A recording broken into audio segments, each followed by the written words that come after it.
Raríssimas, raríssimos e raríssimas. Boa tarde, René de Paula Júnior falando aqui no Radinho de Pilha, gravando muito mais tarde que o normal. Acho que, aliás, até como é um pouco mais tarde, eu não vou colocar aqui o ruído dos passarinhos, eu vou publicar isso o quanto antes. Aliás, eu nem sei se vai dar tempo de eu ter histórias para amanhã, mas provavelmente sim. Eu não queria encerrar o dia sem conversar com vocês, porque eu acabei consumindo alguns conteúdos muito interessantes, mas eu estou tentando aqui ainda me recompor 2 minutos antes de eu me levantar e perceber que já estava em condições de eu gravar, que não tinha nenhum ruído extraordinário, a obra já tinha dado uma trégua e tal.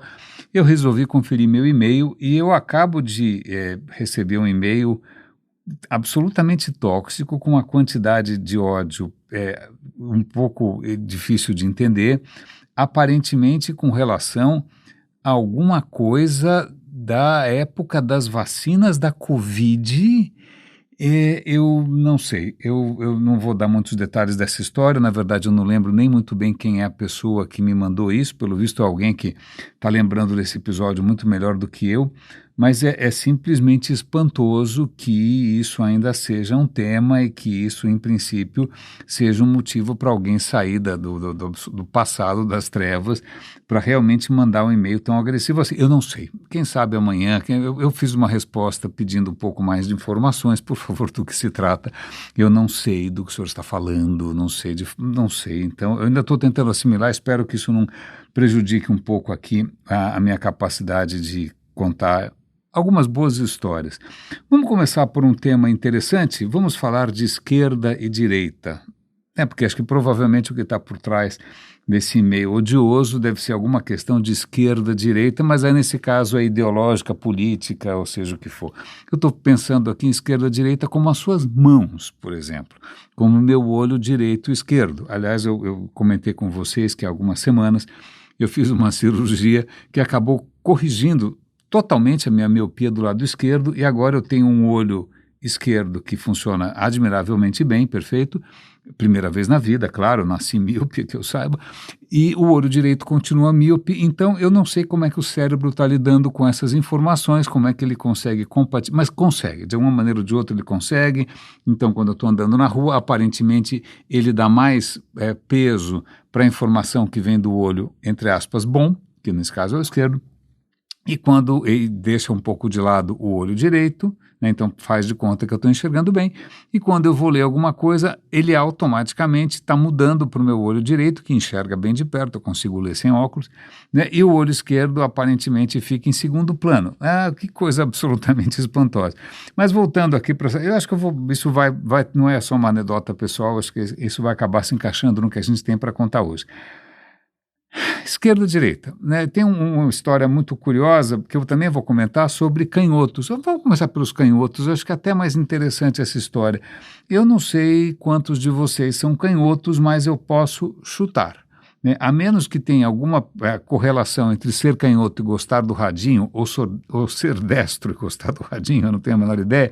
Caso vocês representem uma amostra, literalmente representativa da população em geral, eu posso chutar aqui que 10,6% entre todos vocês são canhotos, porque essa é a média mundial e essa é uma coisa bastante constante e essa é uma coisa humana, demasiadamente humana, porque, veja, animais, eu não tinha a menor ideia disso, cães, outros primatas, você pega um indivíduo, ele pode dar preferência para a mão direita para realizar tarefas um pouco mais complicadas e o outro pode dar para mão ou pata esquerda, ok? É aleatório, né? Não tem uma preponderância, não é que cães são majoritariamente destros e tem alguns que são canhotos, não é que um chimpanzé, todos eles são canhotos e alguns são destros, não, é meio 50%, não dá para saber, mas em humanos essa porcentagem é perturbadoramente, intrigantemente fixa, 90% das pessoas são destras, 10% são canhotas, e aí vem a parte interessante, a gente não sabe o que está por trás disso.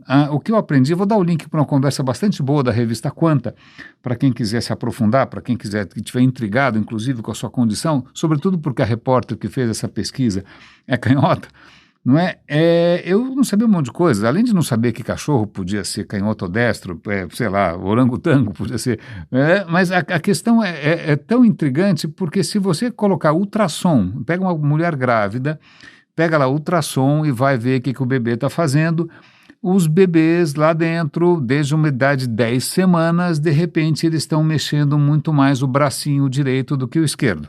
Certo? E a proporção, se você for ver qual vai ser a proporção pré-natal, né, dessa dominância do destro, é também mais ou menos 90%. O que é muito curioso, porque, na verdade, em 10 semanas, o cérebro ainda não está coordenando os seus músculos como deveria. Então, não é que o cérebro do cara já nasceu canhoto, já é canhoto desde essa tenra idade. Uma hipótese é que talvez o cérebro, com base nessa, vamos chamar assim, de assimetria, né, o cérebro acaba se desenvolvendo de uma maneira tal que ele vai favorecer a mão esquerda ou direita para uma coisa em detrimento da outra.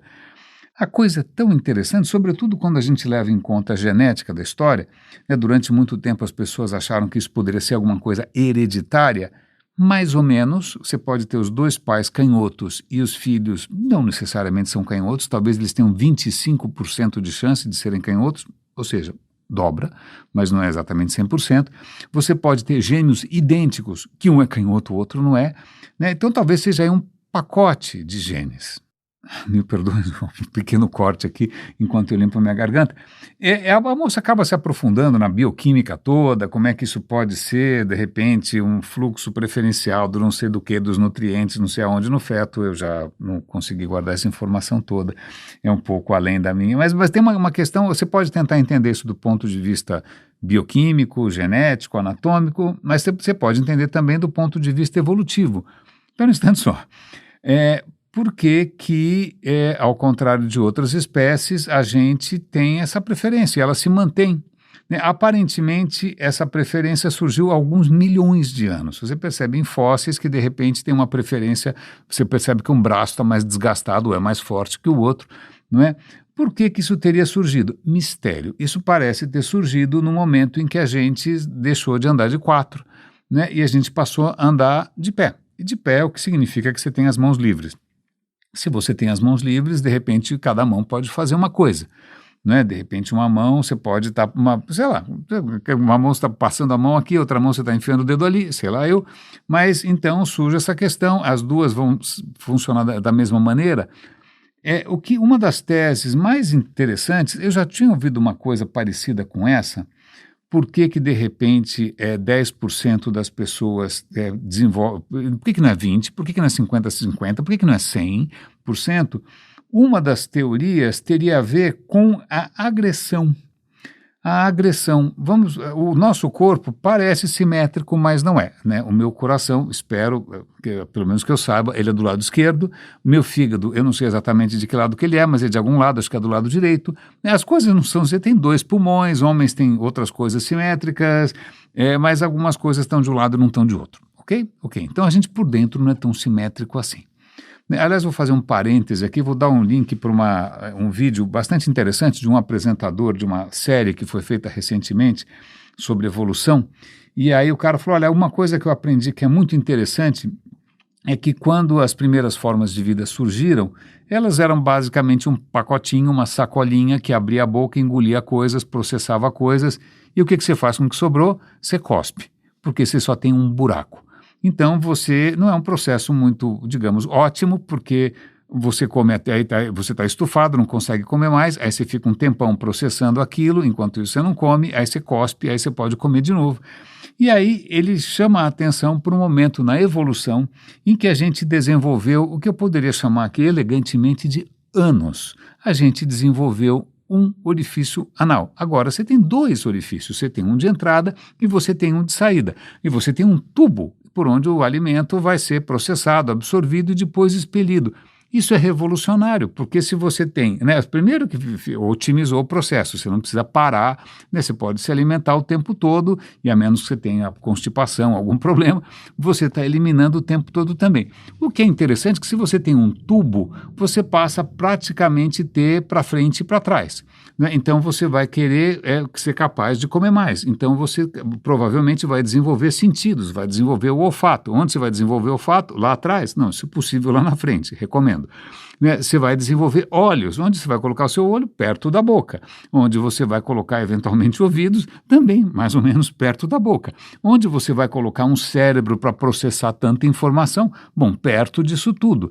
Então, agora que você tem um orifício e um tubo, dois orifícios e um tubo, você tem uma concentração de algumas atividades, né, do ponto de vista sensorial, inclusive neurológico, perto da boca, e você passa a ter uma cabeça. Então ele fica muito feliz, e eu também fico bastante feliz, que se a gente não tivesse em algum momento inventado o ânus, a gente não teria cabeça. Ok? Isso posto, né, vamos voltar aqui para a nossa história. Por que que alguns humanos são canhotos? E uma das questões interessantes é a seguinte, o nosso corpo é assimétrico. Vamos imaginar que eu vá entrar em combate com alguém, né? Se eu vou entrar em combate com alguém, o meu lado esquerdo é o meu lado onde estão alguns órgãos bastante vitais, sobretudo o coração, certo? Então, o que seria bastante vantajoso é você esconder um pouco o lado esquerdo e colocar o lado direito à frente. Então, dessa maneira, você pode preservar um pouco mais o seu lado esquerdo. Aí você pode dar pancada, pode se defender, pode fazer o que quiser com o seu braço direito, ao passo em que o lado esquerdo está defendido. Ok, muito bem. Então, por que que nem todo mundo é destro? Já que o coração é do lado esquerdo, será que o canhoto tem o braço do lado errado? O coração do lado errado, quero dizer? Não, o que é muito interessante aqui é que, voltando para a ideia do combate, e vale lembrar que uma das características da nossa espécie não só é a nossa capacidade de dar socos, né, o nosso ombro, os nossos punhos, os nossos braços são muito adaptados para dar porrada nos outros, né? Você vê, gorila, chimpanzé, eles dão uns tapas, mas eles não dão um soco. Okay? Então, além da nossa fabulosa capacidade de dar socos com os nossos membros, a gente também consegue lançar coisas com bastante precisão. A gente consegue lançar uma lança, por exemplo, né? A gente consegue lançar uma pedra. Então, provavelmente essas capacidades agressivas foram muito importantes na hora da gente trazer para casa o leitinho das crianças, né? Matar um mamute, matar seja o que for. Né? E aí a agressão também tem isso, você vai se expor a um inimigo, pode ser um inimigo humano, pode ser um inimigo não humano, não é? Então é bom você botar o seu lado esquerdo para trás, né? Coloca aí uma direcionalidade, e aí isso teria explicado por que você coloca o braço direito à frente. Agora imagina que você tenha dois humanos trocando pancadas.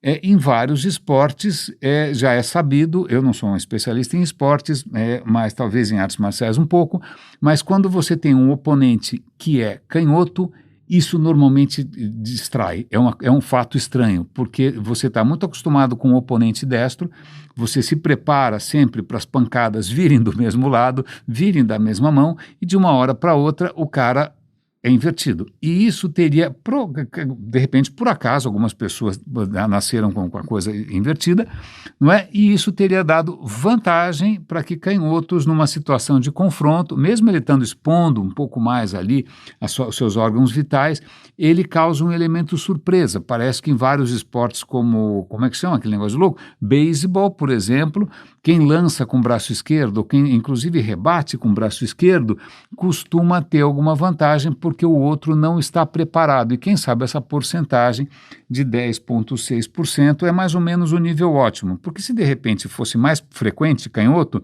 a vantagem simplesmente desaparecia. Eu achei essa história muito bacana, sobretudo porque ela se conecta, pelo menos na minha cabeça, é um completo acaso, a um vídeo até que relativamente antigo, se eu não me engano, da BBC, eu vou dar o link aqui para vocês, em que ele está falando sobre o fato do nosso cérebro, não só você tem mão esquerda, direita, eventualmente canhoto e destro, mas o nosso cérebro é dividido em dois. Ele tinha, aliás, nas mãos um cérebro. E ele contou uma coisa que para mim era um pouco perturbadora. Ele falou, isso daqui é o meu cérebro. Eu falei, como assim?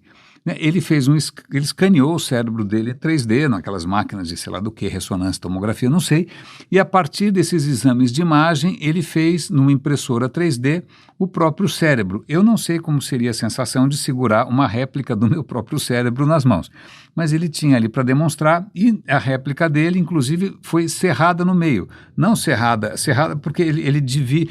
Quando se abre uma noz, aliás, é uma coisa muito curiosa, né? Eu preciso perguntar para o ChatGPT por que avelã, amêndoa, essas coisas todas são lisinhas e, de repente, a noz parece um cérebro.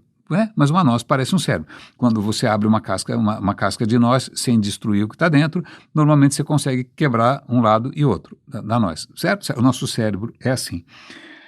O que é mais interessante ainda é que, além do cérebro ser dividido em dois, o seu lado esquerdo do cérebro controla a sua mão direita.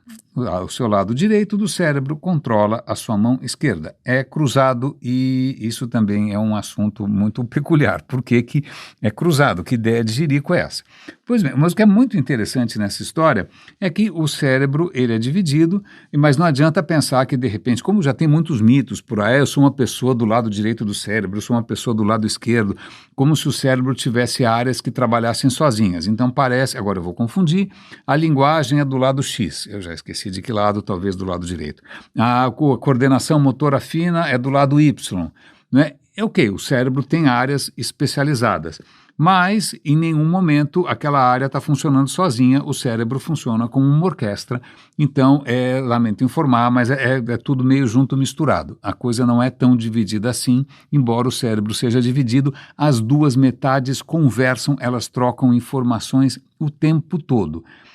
E nesse vídeo, ele cita o trabalho de dois pesquisadores, um deles está vivo ainda, e há 50 anos eles estavam tentando estudar essa questão do cérebro que é dividido em dois, mas ao mesmo tempo é interconectado, né? Se é para dividir, por que conecta? Se é para conectar, por que divide? Não é? E aí eles descobriram que eles tinham, digamos assim, um território a explorar que era muito singular e que me deu calafrios e talvez provoque em você também algum tipo de ansiedade, ou de angústia, ou de repulsa. O que acontece? Há 50 anos atrás, qual era um tratamento bastante popular para pessoas com epilepsia? Epilepsia, a pessoa, em alguma região do cérebro, a coisa desanda e aquilo simplesmente se espalha pelo cérebro todo e a pessoa tem convulsões. Eu já vi uma vez, não é uma coisa bastante aflitiva para quem tá sofrendo, provavelmente muito mais, ela perde o controle, certo? E tem casos gravíssimos, tem gente que tem ataque epilético o tempo todo, não é? E aí médicos naquele momento, não conseguiam entender muito bem o que fazer, né? Falou, bom, é o seguinte, o cérebro está dividido em duas partes, certo? Vamos imaginar que a gente tenha localizado de que lado que dá problema, qual é o lado aí que entra em parafuso, que entra em curto. Vamos fazer o seguinte, o que acontece se a gente separar, a gente corta a conexão dos dois lados, o que me dá dor de barriga, só de pensar. Então você abre a cabeça do cara e simplesmente corta a conexão dos dois lados. Assim, o que acontece, começa um surto eu não sei a palavra certa, posso estar sendo injusto, posso estar sendo indelicado, mas começa ali um episódio de completamente descontrolado, ele não vai pegar o cérebro inteiro, né? Já fica um pouco mais, digamos assim, restrito, né?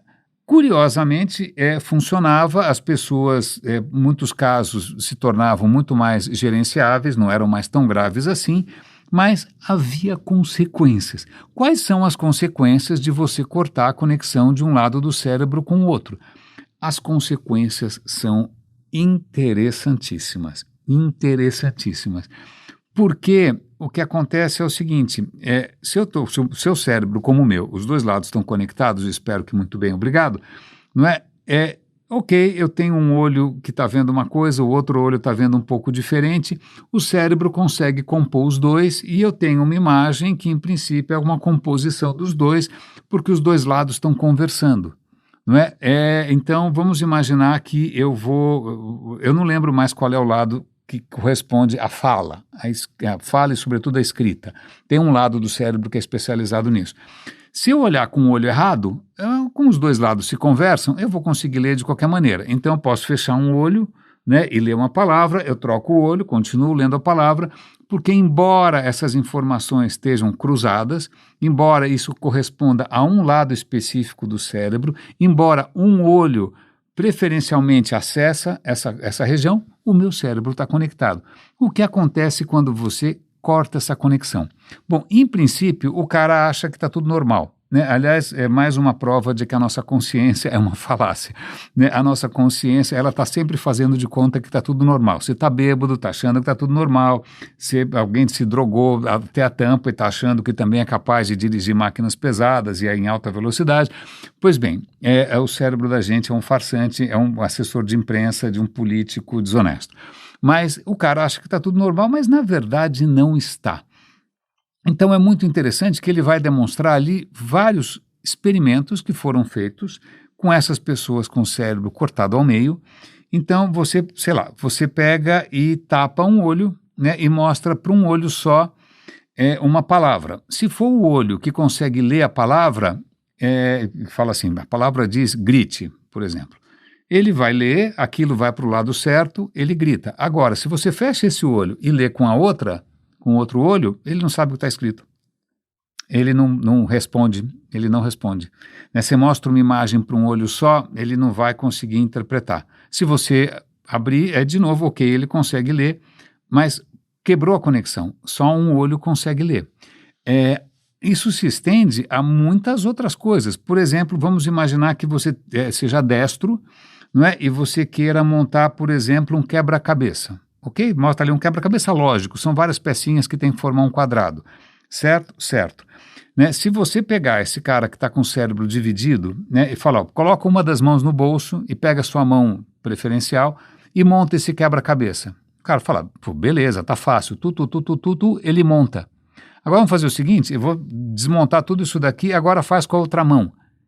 Ele não consegue montar, porque essa outra mão não tem acesso à mesma coordenação fina da outra. A outra mão não sabe o que fazer, porque o cérebro está dividido no meio. Eu sei que falando assim parece estranho. Eu convido vocês a assistirem ao vídeo, porque os experimentos estão ali filmados. O próprio apresentador passa por esses testes todos, né? Ele também tem que montar um quebra-cabeçazinho e botar os pininhos nos buraquinhos, aquelas coisas de coordenação motora. Ele tem que fazer isso e aí ele percebe que o cérebro dele está conectado, mas alguns tipos de tarefa que exigem lógica, de repente uma mão é melhor que a outra, independente inclusive da sua coordenação motora, né? Inclusive se você é canhoto ou destro. É muito estranho e isso mostra que existe alguma coisa muito peculiar, muito antiga, muito arcaica, com algumas coisas que a gente nem imagina. E aí é muito curioso, porque a pesquisadora, o cara está sentado, ela fala, olha, eu vou te dar um saco de farinha, então um saco de batata, seja o que for. Ela entrega para ele um saco de pano pesado, né? Ele pega com as duas mãos e ele imediatamente, como ele é destro, ele apoia no braço direito. Ele falou, ok, obrigado, tal.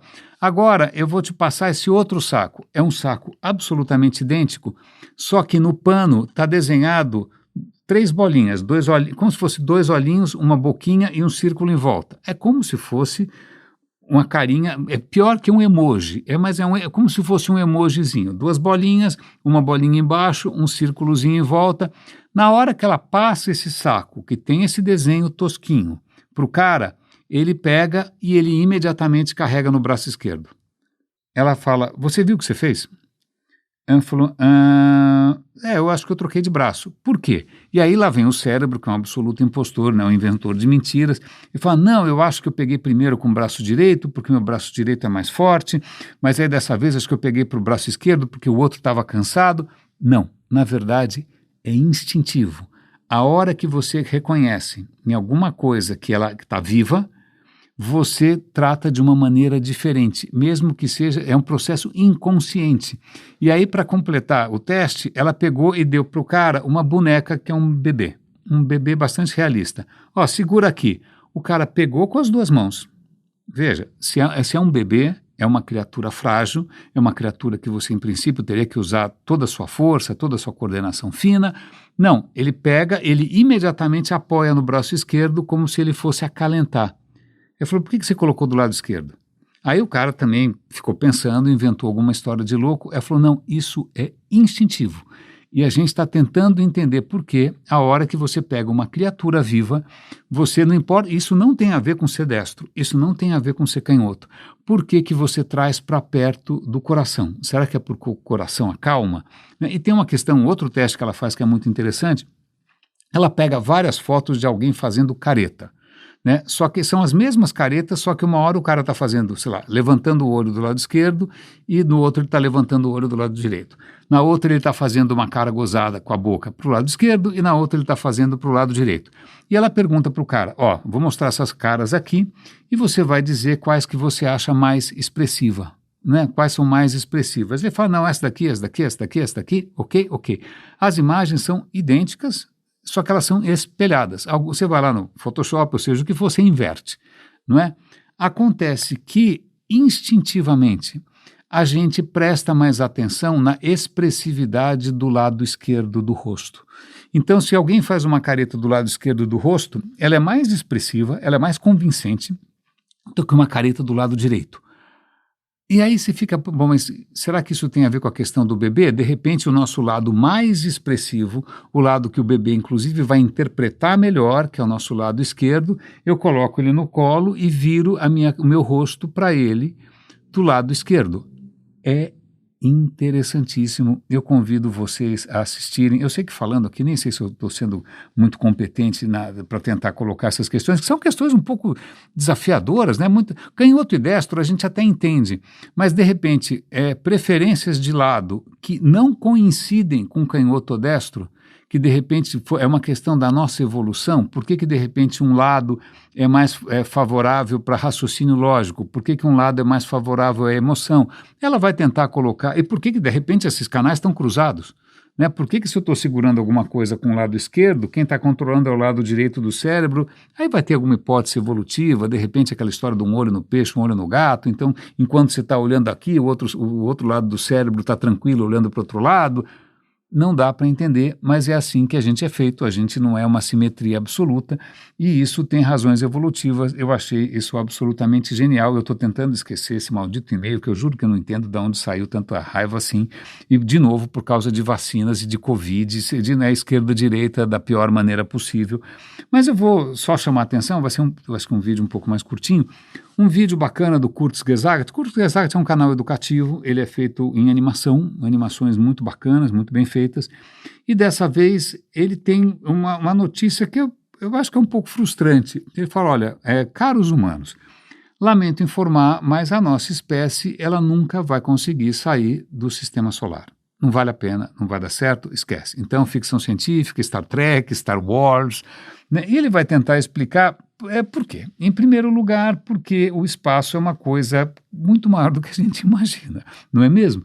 Né? Vamos imaginar, qual é a estrela mais próxima, acho que é a Alpha Centauri, se eu não me engano, ela está a 1 ano-luz. Então, a luz dela demora 1 ano para chegar aqui. Ok, e a gente demoraria quanto para chegar em Alpha Centauri? Bom, depende da velocidade.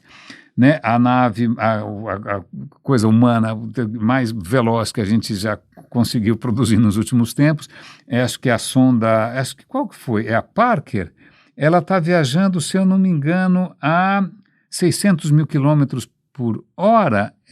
Era esse o número? Eu acho que sim, é um número brutal, é uma velocidade altíssima, né? Imagina, você consegue 600 mil quilômetros por hora, você vai até a Lua em meia hora. Você chega até em Marte em algumas horas, né? É uma velocidade altíssima. A sonda Parker está fazendo isso porque ela está usando a gravidade de Vênus e assim vai, né? Mas ela está numa velocidade inimaginável. Bom, com essa velocidadezinha, se você quiser chegar, que é uma fração ridícula da velocidade da luz, quanto tempo vai demorar para você chegar em Alpha Centauri? Eu já esqueci a conta, mas é um número absolutamente ridículo. É zilhares de anos, é um negócio de louco. Tá. Então isso é o que a gente faz hoje, ok, tá bom.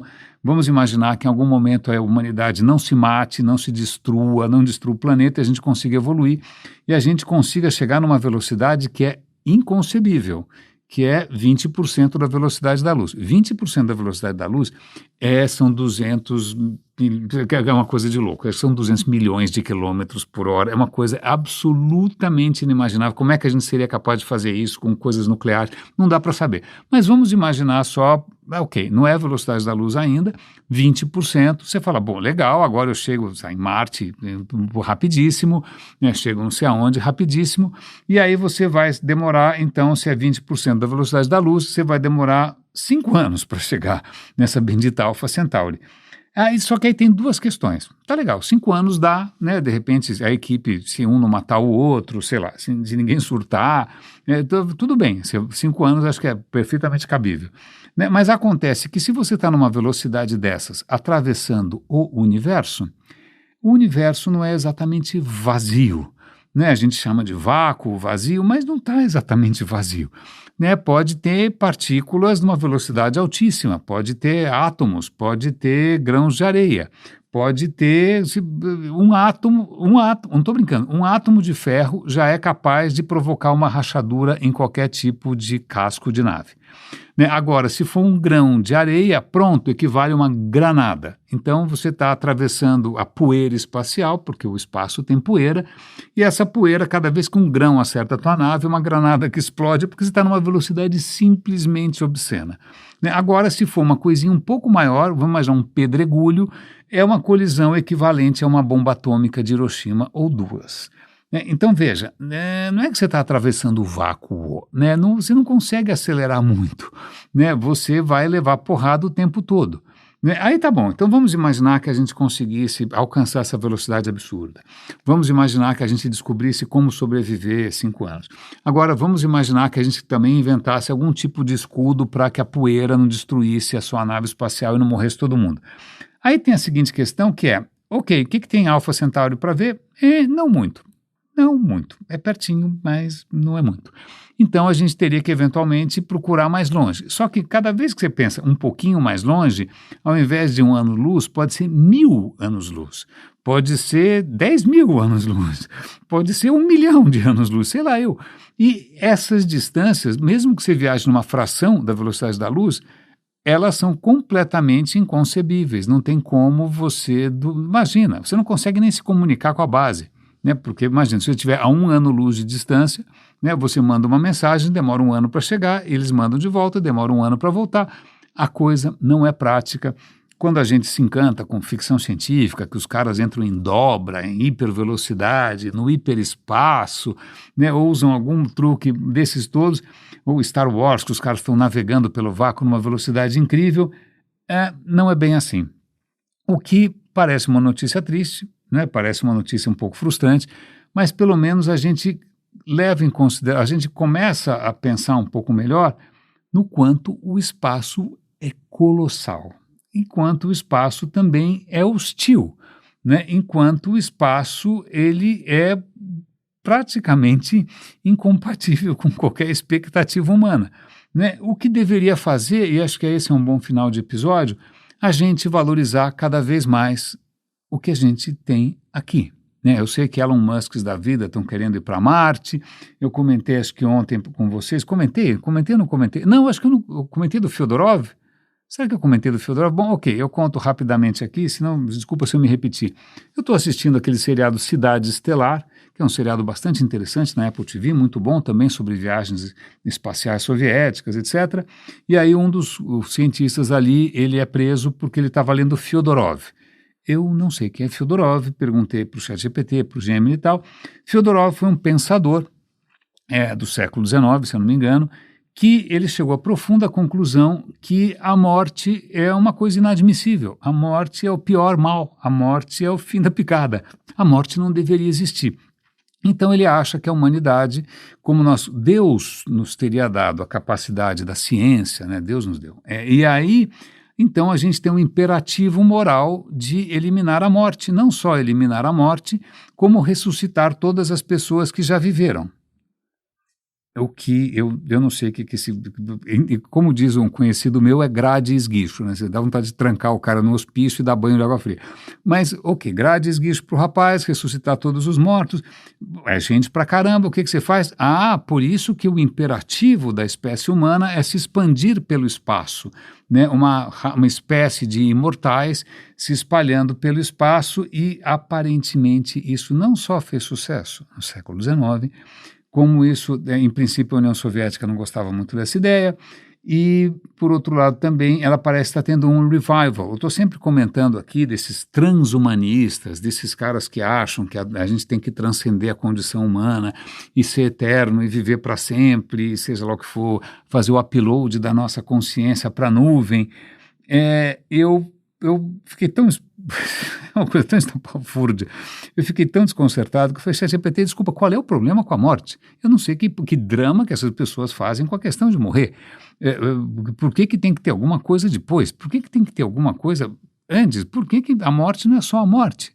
Não é? Aliás, me parece uma solução bastante interessante. Foi assim que a vida nesse planeta conseguiu fazer essa caixa de joias, conseguiu fazer esse tesouro, conseguiu fazer esse aquário, né? Um cosmos que é absolutamente hostil, o próximo planeta mais próximo está não sei quantos milhares de anos-luz daqui, e mesmo assim a gente não sabe se aconteceu alguma coisa ou não. Haja vista, Marte está em condições bastante favoráveis para ter vida, e Marte é um deserto, não é? Então, eu deveria valorizar cada vez mais esse planeta que a gente tem aqui, né? Um planeta que a vida transformou e o planeta também transformou a vida, é um tango, os dois estão sempre se transformando, a vida trouxe o oxigênio aumentou a erosão, e assim vai, né?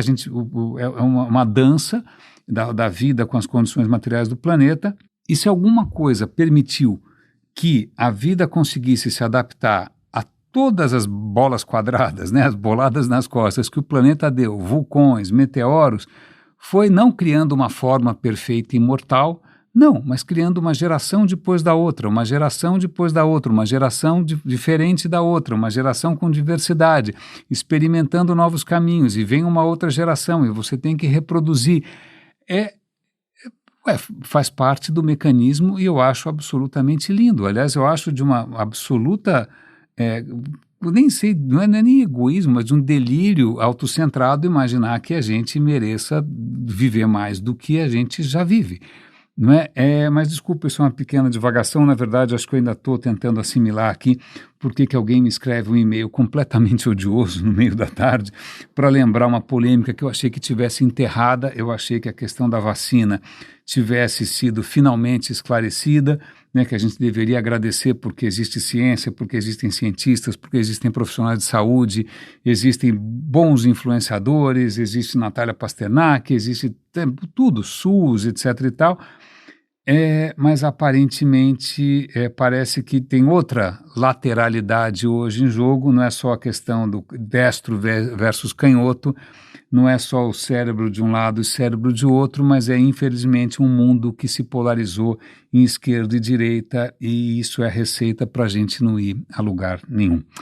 Raríssimos e raríssimos. Desculpa, um episódio um pouco estranho, um pouco diferente, minha cabeça realmente está um pouco impactada com essa história. Cuidem-se, um grande abraço e até amanhã.